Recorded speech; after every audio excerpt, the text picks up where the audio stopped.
Сәлем баршаңызға. Бүгін сіздермен өзімнің рецебім бойынша жұмсақ болып дайындалатын сочники с творогом дайындайтын боламыз. Видеоны соңына дейін қараңыздар.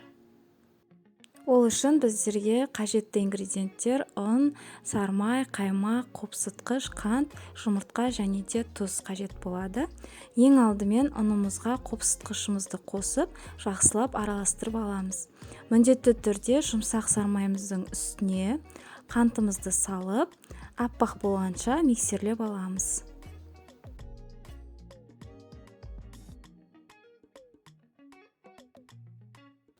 Сармайымыз бен қантымыз араласқаннан кейін, осының үстіне жұмыртқамызды салып, тұзымызды салып, және де қаймағымызды салып, жақсылап миксермен бір араластырып аламыз.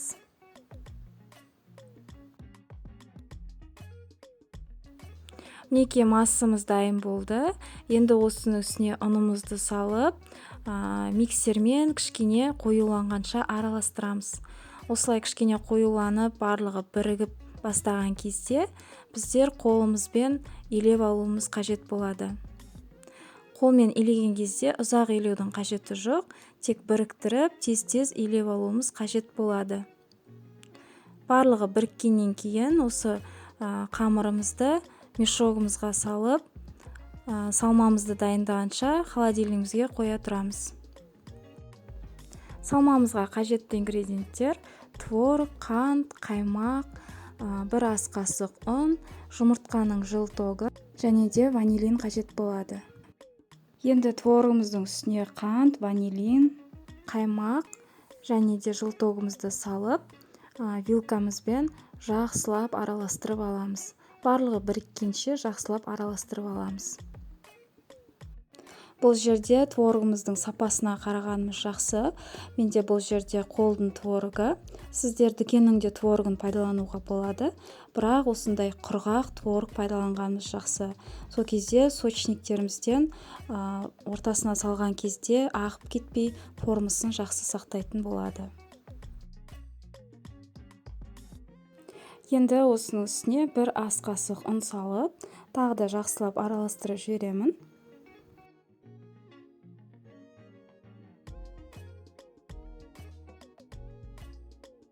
Мінекей барлығы бірігіп, массамыз дайын болды.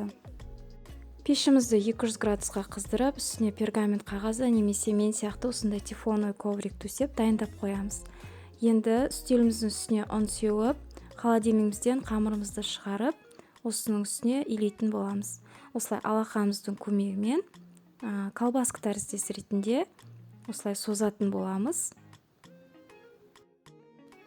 Енді бірнеше бөлікке бөліп аламыз.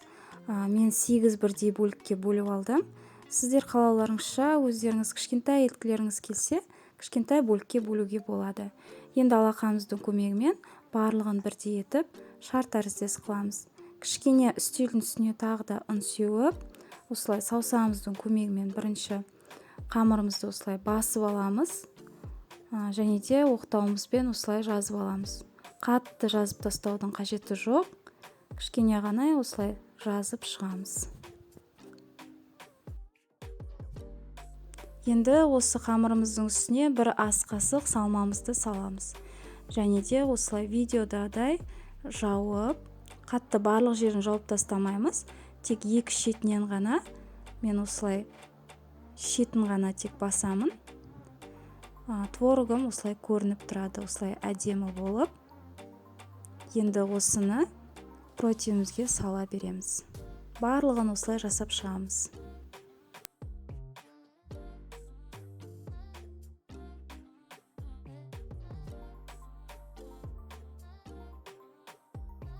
Қамырымызды қатты жұқартудың қажеті жоқ.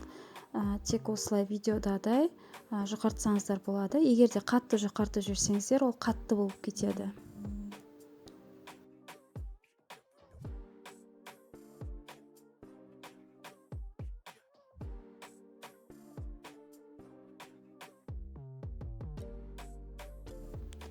Сочниктеріміз барлығы дайын болды. Енді бір жылтоқтың үстіне бір шай қасық сүт құйып вилкамен жақсылап араластырып аламыз, және де арнайы кисточкамен қамырымыздың үстіне жағып шығамыз ең әуелі. Содан кейін творогымыздың да үстіне жағып жібереміз. Пешімізді 180 градусқа азайтып, осылай әдемі болып қызарып піскенше пісіріп аламыз. Менде бір шамамен 30-35 минуттай уақытым кетті. Енді осындай әдемілік үшін мен сахарный пудра себемін. Әрине бұл міндетті емес. Міндетті түрде жақындарыңызды қуантып, осы рецептпен жасап көріңіздер. Лайк басып, комментарий қалдырыңыздар. Сіздермен болған бірге алтын зер. Қош сау болыңыздар.